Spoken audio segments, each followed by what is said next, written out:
सनोबर ने जब घर के मामलात संभाले और अपनी इज़्दवाजी ज़िंदगी का आगाज़ किया तो उसे जल्द ही एहसास हुआ कि इसकी सास, जो शहर की मशहूर गायनोकोलॉजिस्ट थीं, दरअसल डिप्रेशन की मरीज़ा हैं। हालांकि वो कभी इस बात को कबूल नहीं करती थीं। कभी कभी वो दुनिया की सबसे प्यारी इंसान लगती और कभी छोटे छोटे घरेलू मामलात जैसे नौकरों और ड्राइवरों को रखना या निकालना जैसे मसाइल पर बिफर जाती। हालांकि सनोबर के पास नौकरों की एक लंबी कतार थी, लेकिन हर चीज़ को वो ही कंट्रोल करती थी। ज़ीशान के वालिद का काफ़ी अरसा पहले इंतकाल हो चुका था और ज़ीशान का एक भाई और बहन और भी थे।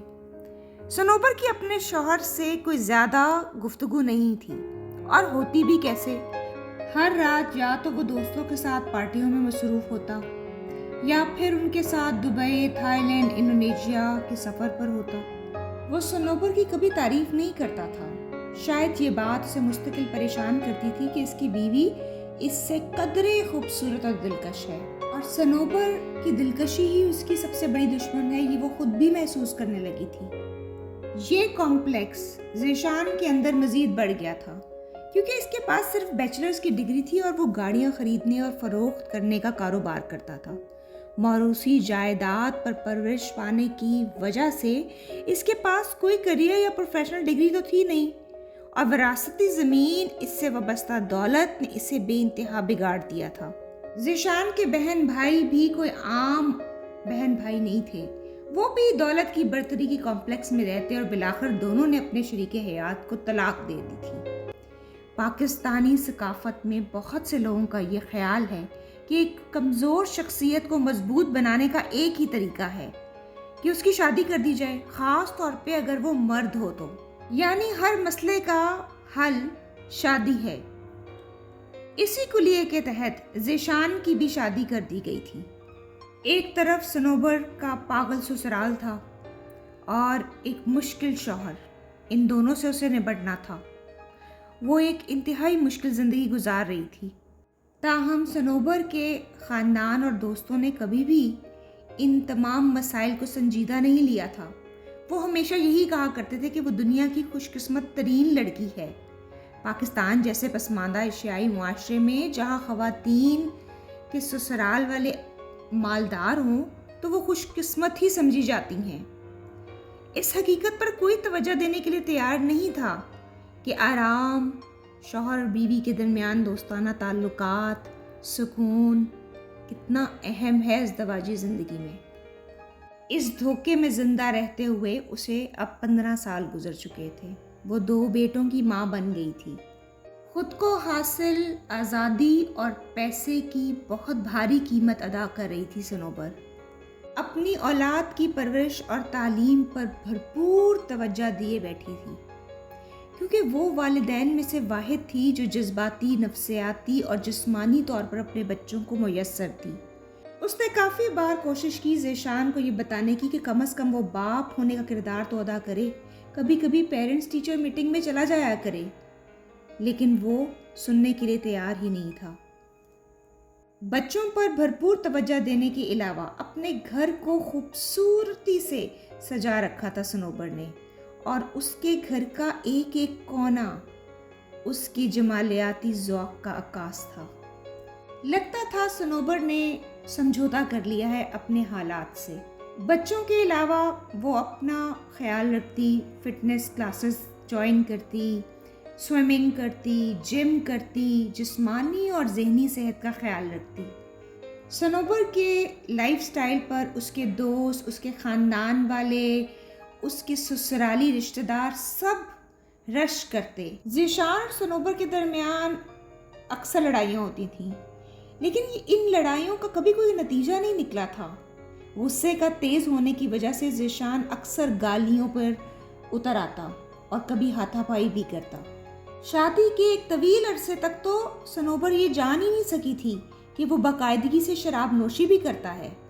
सनोबर ने ज़ीशान को बहुत समझाने की कोशिश की और ये भी कहा कि मैं चली जाऊंगी अगर तुमने ये बदसलूकी बंद ना की। जवाब में ज़ीशान यही कहता, तुम नहीं जा सकती क्योंकि यहाँ की ऐश और आराम तुम्हें जाने नहीं देंगे। تمہیں کہیں اور یہ معیار زندگی مل سکتا ہے کیا؟ یہ بات کافی حد تک درست بھی تھی۔ صنوبر جانتی تھی کہ اگر وہ اس گھر سے گئی تو اس کے بچے رل جائیں گے۔ اسے خود تو ازدواجی زندگی کا سکون نہیں حاصل تھا، لیکن کم از کم بچوں کو ایک پر آسائش زندگی تو میسر تھی نا۔ ایسا نہیں تھا کہ صنوبر نے کبھی ذیشان کو چھوڑنے کی کوشش نہ کی ہو۔ وہ یہ معاملہ اکثر اپنے خاندان کے سامنے بھی اٹھاتی تھی، لیکن اس کے سسرال اور شوہر نے کبھی اس پر توجہ ہی نہیں دیا، کبھی کسی حل کی طرف نہیں بڑھے۔ کبھی کبھی صنوبر سوچتی تھی کہ اسے ایک پروفیشنل ڈگری حاصل کرنی چاہیے تھی، تاکہ کم از کم وہ اس طرح ان حالات میں زندہ نہ رہتی۔ کل رات بھی دونوں کے درمیان وہی جھگڑا ہوا جو کئی عرصے سے ہو رہا تھا۔ ذہنی ہم آہنگی تو دونوں میں ہی شروع سے نہیں تھی، لیکن اب ذیشان کی جنسی کمزوری کی وجہ سے جسمانی تعلقات بھی ایک عرصے سے خراب چل رہے تھے۔ دونوں کو صبح اٹھ کر اداکاری کی عادت پڑ چکی تھی، جیسے رات کو تو کچھ ہوا ہی نہیں۔ صنوبر اچھی اداکار تھی تو ذیشان ڈینائل فیز میں رہتا۔ پاکستانی معاشرے میں ایک بیوی اگر اپنے شوہر کی جنسی خرابی کا ذکر کر بیٹھے تو پورا معاشرہ اکٹھا ہو جاتا ہے اس کو بے شرم کہنے میں۔ اسی سٹگما کی وجہ سے صنوبر نے اپنا منہ اتنے عرصے تک بند رکھا تھا، اور اب جب سمیہ سے اس نے دوبارہ اس کا ذکر کیا تو اس نے اسے صاف صاف کہہ دیا، صنوبر تم یہ فیصلہ کر چکی ہو کہ چاہے تم خوش ہو یا ناخوش، لیکن خود کو ان سونے کی ہتھکڑیوں سے آزاد نہیں کروا سکتی۔ تو اب یہ شکایت کیسی؟ بات تو درست تھی۔ واقعی صنوبر یہ فیصلہ کر چکی تھی کہ جو چیزیں اس کے کنٹرول میں ہیں کم از کم وہ ان پر فوکس کرے گی اور باقی زندگی کے معاملات کو ذہن میں جگہ نہیں دے گی۔ یہ فیصلہ اگرچہ اس کے لیے مشکل تھا، لیکن کم از کم یہ آسانی تو تھی اس فیصلے میں کہ کہاں نئے سرے سے نئی زندگی شروع کرے گی۔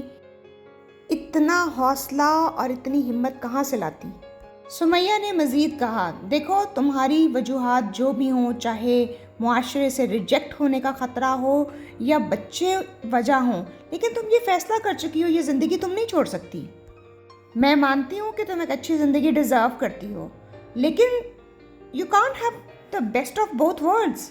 یا تو اس حقیقت کو قبول کر لو یا پھر مکمل طور پہ چھوڑ کے چلی جاؤ۔ صبح سمیہ کے بولے ہوئے ان الفاظ پر وہ بھی غور کر ہی رہی تھی کہ اسے ایک آواز آئی، میڈم سر ذیشان بلا رہے ہیں۔ یہ اس کے کک کی آواز تھی، اور پھر ہر سوچ کو ادھورا ہمیشہ کی طرح چھوڑ کر ذیشان کی بات سننے تیز قدموں سے اپنے کمرے کی طرف بڑھنے لگی۔